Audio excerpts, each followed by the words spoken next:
Shalom, ada sukacita, amin. Kita bersyukur pada pagi hari ini Tuhan beri kesempatan kepada kita untuk memuji, menyembah, memuliakan Dia.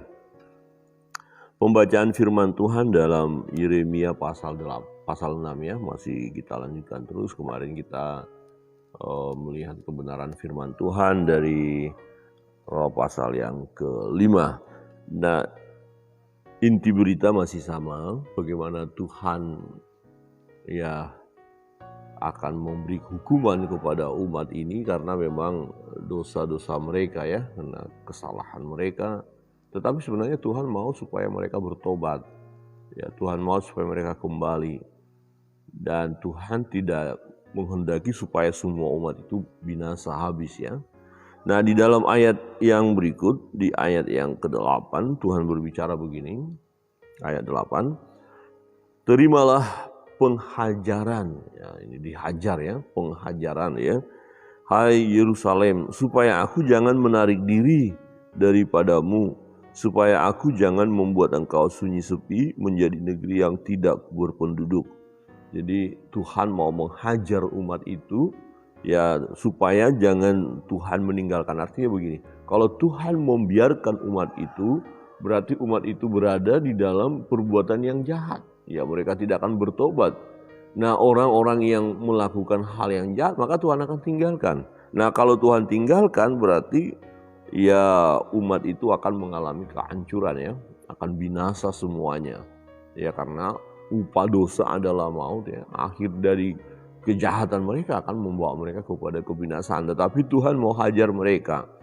Ya, Tuhan hajar mereka supaya jangan Allah itu menarik diri. Ya, jadi kita ingat firman Tuhan berkata bahwa Allah mengasihi umat ya, sama seperti orang tua yang mengasihi anak, di mana ada anak yang tidak disesah oleh orang tuanya.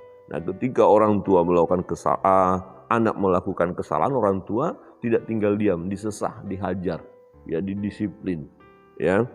Nah, perhatikan, namun umat ini keras kepala, tegar tengkuk ya. Beginilah firman Tuhan ya, 9. Beginilah firman Tuhan semesta alam, petiklah habis-habisan sisa-sisa orang Israel, seperti pokok anggur dipetik habis-habisan. Kembalilah seperti pemetik buah anggur dengan tanganmu mencari-cari buah pada ranting-rantingnya. Kepada siapa aku harus berbicara dan bersaksi supaya mereka mau memperhatikan? Sungguh telinga mereka tidak bersunat, mereka tidak dapat mendengar. Sungguh firman Tuhan menjadi cemoohan bagi mereka, mereka tidak menyukainya. Jadi umat ini memang tidak menyukai firman Allah. Bahkan Nabi Yeremia pun mereka tolak. Itu sebabnya di penghujung nanti ya, di mana Tuhan akan disiplin mereka pada saat kepemimpinan Zedekia ya, semua akan diangkut ke Babel. Di bagian firman Tuhan dijelaskan akan datang serangan dari utara, satu bangsa yang besar. Di ayat 11, tetapi aku penuh dengan kehangatan murka Tuhan. Aku telah payah menahannya, harus menumpahkannya kepada bayi di jalan, kepada kumpulan teruna bersama-sama. Sesungguhnya baik laki-laki maupun perempuan akan ditangkap, baik orang yang tua maupun orang yang sudah lanjut usianya. Rumah-rumah mereka akan beralih kepada orang lain bersama ladang-ladang dan istri-istri mereka. Sesungguhnya aku mengacungkan tanganku melawan penduduk negeri ini, demikianlah firman Tuhan. Jadi memang ini tindakan Tuhan ya, Tuhan menghajar mereka. Ya, umat ini keras kepala, tetap saja tidak menyukai firman, menolak nabi, menolak Tuhan, ya, melawan Tuhan, dan akhirnya Tuhan katakan ini murka Tuhan, tidak bisa ditahan lagi, nggak bisa dibendung lagi. Kalau beberapa waktu yang lalu kita belajar pada masa Raja Yosia masih tertahan ya, malah petaka tidak jadi karena Raja Yosia mencari Tuhan, bertobat. Tetapi pada masa pelayanan Yeremia, ya pada saat Raja Zedekia yang memimpin ini sama sekali tidak mau dengar suara Tuhan. Ya, melawan, bahkan menuduh bahwa Yeremia telah ya menubuatkan sesuatu yang salah. Ya, karena ada nabi palsu ya yang lain. Di ayat 13, sesungguhnya dari yang kecil sampai yang besar di antara mereka semuanya mengejar untung. Nah ini persoalannya ya. Semua mengejar untung, baik nabi maupun imam semuanya melakukan tipu. Mereka mengobati luka umatku dengan memandangnya ringan. Katanya damai sejahtera, tetapi tidak ada damai sejahtera. Nah, waktu Yeremia nanti berbicara bahwa umat itu akan dihukum, nabi-nabi palsu bilang enggak mungkin. Tuhan kan baik. Allah kita Allah yang baik, enggak mungkin ya. Jadi bertentangan sekali ya. Di mana lebih banyak nabi-nabi palsu daripada nabi yang benar ya. Seorang diri Yeremia menghadapi, ya umat akhirnya lebih menyukai berita-berita yang menyenangkan. Jadi siapa yang enggak suka kalau bilang, oh enggak ada damai sejahtera kok, tenang aja ada damai sejahtera. Maka orang lebih senang dengar damai sejahtera daripada orang dibilang bertobat kamu. Nah biasa kalau ada orang yang memberitahukan kepada orang lain, kamu bertobat. Nah biasanya enggak suka ya. Ya, tapi coba kalau ada orang yang berkata, ya udah tenang-tenang aja, semua akan aman-aman kok. Padahal dia melakukan kesalahan dosa. Kemudian hamba Tuhan berkata, ya enggak apa-apa, jalan aja. Nah, memang hamba Tuhan itu akan disukai. Orang-orang yang melakukan dosa, misalnya, satu contoh ya, misalnya ada anak-anak muda ya, anak-anak muda Kristen lah katakan, terus sedang mabuk-mabukan, ketemu sama pendeta. Terus anak muda berkata, Pak Pendeta boleh mabuk nggak? Ya boleh-boleh aja, nggak apa-apa sekali-sekali. Kan ini kan Natal, ini tahun baru, silakan.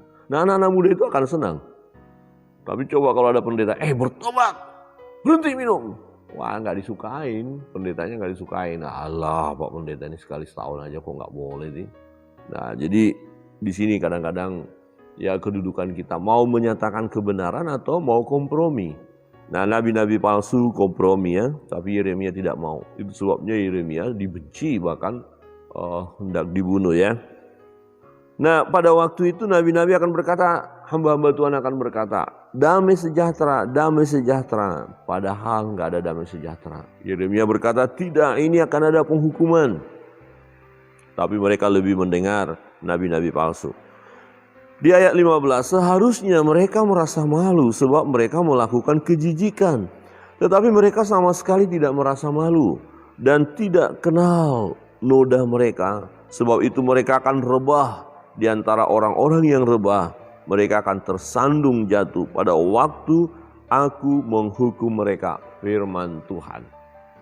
Jadi Tuhan yang menghukum, Tuhan yang mendatangkan celaka kepada mereka. Tuhan yang mendatangkan malapetaka kepada mereka. Tuhan yang mengirim ya bangsa Babel datang untuk menghancurkan Yerusalem, bahkan bait Allah itu sendiri. Tuhan izinkan harus dihancurkan karena perbuatan umat penuh dengan noda. Ya, mereka sepertinya datang kepada Tuhan, tetapi sebenarnya tidak. Mereka hanya ya campur aduk saja. Ya. Perhatikan di ayat 19 dikatakan, dengarlah hai bumi, sungguh ke atas bangsa ini aku akan mendatangkan malapetaka akibat dari rancangan-rancangan mereka. Sebab mereka tidak memperhatikan perkataan-perkataanku dan menolak pengajaranku. Nah bagaimana mungkin bangsa Yehuda, umat pilihan Allah akan bisa damai, akan bisa bahagia. Sementara mereka tidak mau mendengarkan perkataan Tuhan, menolak pengajaran Tuhan, menolak Nabi. Ya wajar kalau mereka akhirnya dihukum. Malapetaka akan didatangkan. Di ayat 20, apakah gunanya bagiku kamu membawa kemenyan dari Seba dan tebu yang baik dari negeri yang jauh? Aku tidak berkenan kepada korban-korban bakaranmu, dan korban-korban sembelihanmu itu tidak menyenangkan hatiku. Jadi mereka sebenarnya datang beribadah, datang ke bait Allah, ada persembahan, tetapi kejahatan jalan terus. Nah Tuhan bilang persembahanmu ini nggak layak. Bahkan di bagian lain dikatakan apa? Kejijikan bagi Tuhan. Jadi kalau kita mempersembahkan persembahan tetapi di sisi lain kita asik dengan dosa dan tidak mau bertobat, itu kejijikan bagi Tuhan ya. Sebab itu beginilah firman Tuhan, sungguh aku akan menaruh batu sandungan di depan bangsa ini, supaya mereka jatuh tersandung oleh karenanya. Bapak-bapak serta dengan anak-anak, tetangga dan temannya semuanya akan binasa. Wah, ini berarti dahsyat banget ya. Nah, pada saat Yeremia menyampaikan ini sesuatu peristiwa yang akan terjadi. Jadi belum terjadi tapi akan terjadi dan nanti akan digenapi. Nah, Yeremia sendiri melihat peristiwa itu. Apa yang dia sampaikan ya terjadi. Nah, kira-kira kesedihan Yeremia ini begini. Ini musim hujan ya, musim hujan. Kemudian kita katakan udah jangan keluar deh, hujan lebat. Nah, tetapi orang-orang yang kita beritahu nggak mau dengar, mereka keluar.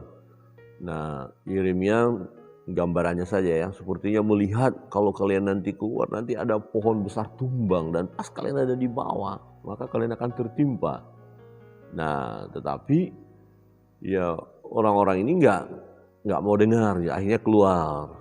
Nah, kemudian terjadi, ya baru keluar hujan, ya, mereka di bawah pohon jatuh, kemudian tertimpa dan mati. Betapa sedihnya ya Yeremia. Nah, kalau katakanlah saya begitu, kalian ngotot tetap pergi, saya bilang jangan pergi. Padahal saya sudah tahu akan terjadi bahaya di sana. Tapi kalian pergi juga kan.